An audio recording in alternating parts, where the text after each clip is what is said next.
does, it really does. I'm not an artist, but can you explain why you use the yellow again for the lighting shader at the top instead of blue and green if it's supposed to be water? So yeah, so what it is, I wonder if I can show you this with actual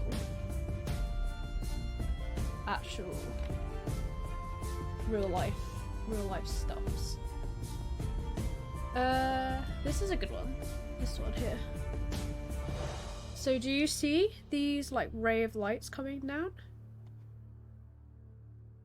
So these are more green, but I probably will paint more green into there. But the reason I went with yellow is to kind of give it more contrast, because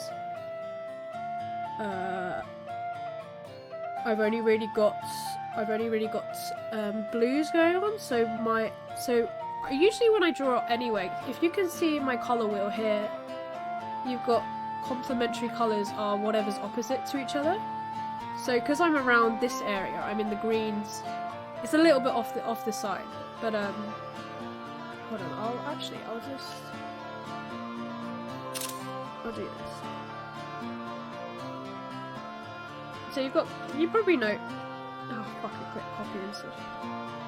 You probably know complementary colors, but I'm gonna explain a little better of how I do them.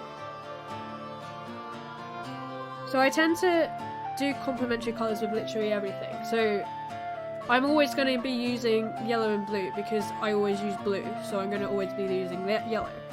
But what I will be doing is, if I'm in this bit and I'm making shadows, if I'm making shadows with this bit, then I want my highlights to be this bit. So they are conflicting each other.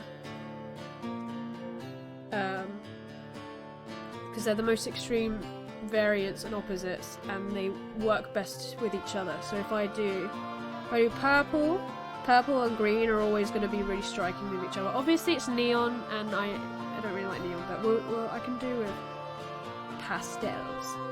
See these colours? They're really nice together. But obviously I'm going for more of a like this colour and this colour. Mostly, anyway. But so what's happening is the sunlight is reflecting through the water. It's too misty at the minute. This is just like a layering, just so I can get a base before I start painting things into it properly. Because I will do more harsh lights like I was doing before, because it will be bouncing like this. It's going to be bouncing off of these main points of her. Whichever is, like, closest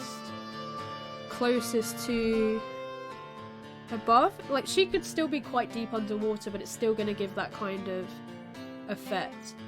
And I will not say that I'm great at lighting, because I haven't done...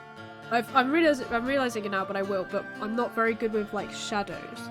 I'm good with highlights, but not shadows. So what I should be doing is doing these bits dark.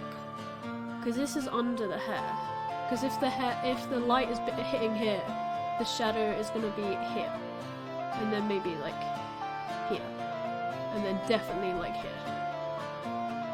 But this is the issue with the bottom of the sea. There is no light down there. So realistically, it's going to be like this. But we're not realistic.